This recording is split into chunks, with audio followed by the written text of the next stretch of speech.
పెట్టినారు? ఎన్ని ఎకరాలలో మీకు పంట లాస్ అవుతుంది?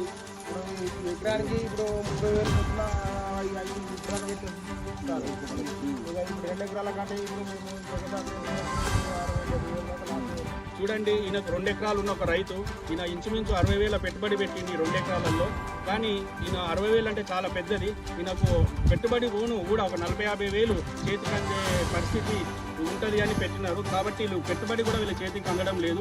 తక్షణమే లాస్ అయిన రైతులకు నష్టపరిహారం చెల్లించాలని కూడా నేను ప్రభుత్వాన్ని డిమాండ్ చేస్తున్నాను.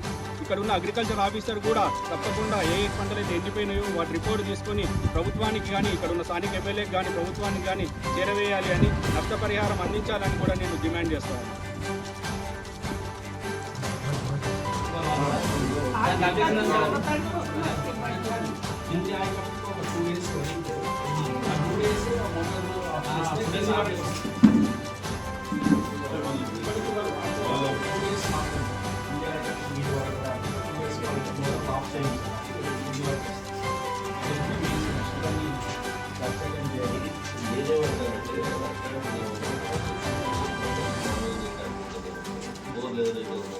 వాళ్ళని షూటింగ్ చేద్దాం. ఇప్పుడు ఒక 10 మంది కోసం 100 మంది ఇంకో 50 మంది 60 మంది లేదంటే మీరు చెప్పినట్టు ఒకటి ఎకరాలు నాటం చేస్తుంది.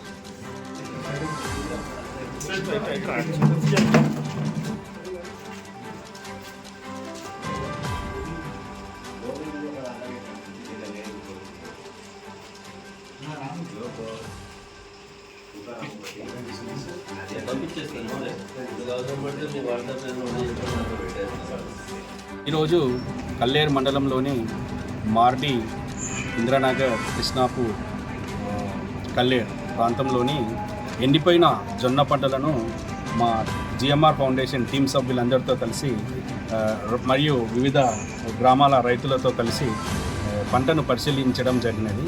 ఆ పంటను పరిశీలించడం వలన ఎందరో మంది పొట్ట దశలో ఉన్న జొన్న పంట ఎన్నో వందల ఎకరాలలో ఎండిపోయింది. చాలామంది చాలా చిన్నకారు రైతులు కౌలు తీసుకొని దాని పంటను వేయడం, చివరి దశలో ఉన్న పంట ఎండిపోవడం జరిగింది. దాని వలన రైతులకు ఎకరానికి ఎన్నో 30,000 రూపాయల నష్టం జరిగినట్టు మేము భావిస్తున్నాం. పెట్టుబడి నష్టం జరిగినట్టు భావిస్తున్నాము. ఒక్క తడి నల్లవాగులో పుష్కలంగా వాటర్ అవైలబిలిటీ ఉన్నా కూడా దాన్ని మనం వాడుకోలేకపోతున్నాం. దాన్ని ఎందుకు వాడుకోలేకపోతున్నామంటే మేమందరం గమనించింది ఏంటి అంటే, ఇదివరకే మేము విజ్ఞప్తి చేయడం జరిగినది. ఇక్కడ ఉన్న పంటలు ఎండిపోయే దశలో ఉన్నాయి.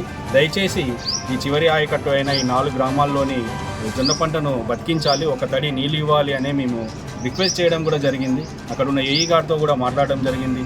ప్రభుత్వాన్ని కూడా, ఎమ్మెల్యే గారిని, ఎంపీ గారిని కూడా మేము విజ్ఞప్తి చేయడం జరిగినది. ఏది చెప్పినా కూడా వాళ్ళు చాలా అశ్రద్ధ వహించారు అని నేను భావిస్తున్నాను. వాళ్ళు ఒక్కసారి కూడా ఇక్కడ మనము అధికారం వచ్చింది, సీట్లో కూర్చున్నాము, కానీ ప్రజల సమస్యల మీద వాళ్ళు ఏనాడు కూడా శ్రద్ధ పెట్టట్లేదని నేను భావిస్తున్నాను. ఇది చాలా చిన్న సమస్య కాదు. ఒక చిన్న రోడ్ వేయడము, ఒక కాలువ వేయడము, ఒక బిల్డింగ్ కట్టడము అలాంటి చిన్న సమస్య కాదు. ఇది కొన్ని వందల రైతుల కుటుంబాలకు సంబంధించిన సమస్య. ఇది వాళ్ళ ఆర్థిక పరిస్థితి ముందే చాలా చిన్నగా ఉంటుంది. ఈ పంట లాస్ వలన వాళ్ళు ఎంతో వెనక్కి వెళ్ళే పరిస్థితి దాపురించింది. కొందరు రైతులైతే ఆ పంటను బతికించడం కోసం 3 బోర్లు వేసి 3 లక్షల రూపాయలు ఉల్టా లాస్ అవ్వడం కూడా నేను గమనించాను. అట్లా బోర్లు వేసిన రైతులు కూడా ఎందరో ఉన్నారు. అంతేకాకుండా కొంతమంది రైతులు, అద్దెకరం ఉన్న రైతు కూడా 4.5 ఎకరాలు కౌలుకు తీసుకొని జొన్న పంటను పెట్టి వాళ్ళు కూడా పూర్తిగా పంటను కోల్పోయారు. ప్రస్తుతం వాళ్ళకు ఏ విధంగా ప్రభుత్వం ఆదుకుంటుందో వాళ్ళే కలెక్టర్ ద్వారా కానీ ఇక్కడ ఉన్న వ్యవసాయ అధికారుల ద్వారా వాళ్ళు